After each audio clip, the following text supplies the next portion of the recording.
دا آقای نامدار سید الرسل امام الانبیاء خاتم الانبیاء محمد رسول اللہ صلی اللہ علیہ وسلم حدیث مبارک دے وی فرمائل دری کسان داسی دی چی دا دا اللہ جل شانہ محبوبین دی اللہ تخوخ کسان دی او دری کسان داسی دی چی دا دا اللہ جل شانہ ناپسندیدہ او ناخوخ خلق دے بیا حضور نبی کریم صلی اللہ علیہ وسلم او فرمائل چی کم دری کسان دا اللہ خوخ دی پاغی کی یو اغا کستے چی یو مجلس کے ناس بھی یو سائل یو گداگر یو بیکاری یو خیرمار راشی او دا گروپ او دا ڈلی دا خلقونا دا اللہ پنوم باندې سغختنو کی او دا ټول کسان پورا گروپ والا جماعت والا ڈلی والا کسان زان خاموش کی او پا دا میدان کی یو کس داسی وی چی اغا دا خپل جیب نسراواخ لی او دغه سائل لپټ ور کی سوکت نه خبر نشي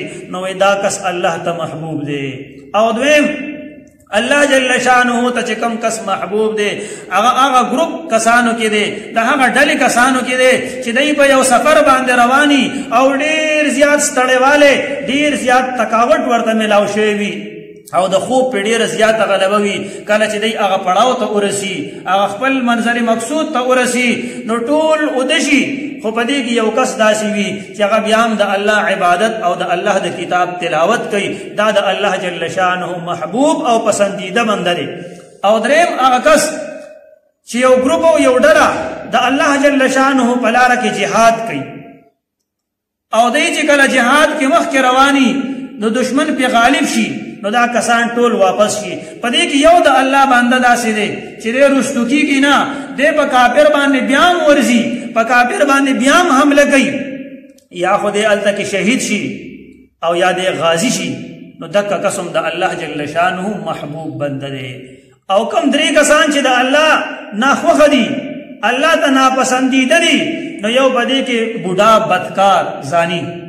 چې دې ګیره سپینه شوه بوډا شو اوس هم بدکاري کوي دا الله ته ناخوښه انسان دی او دویم هغه کس الله ته ناخوښه دی چې دی فقیر دی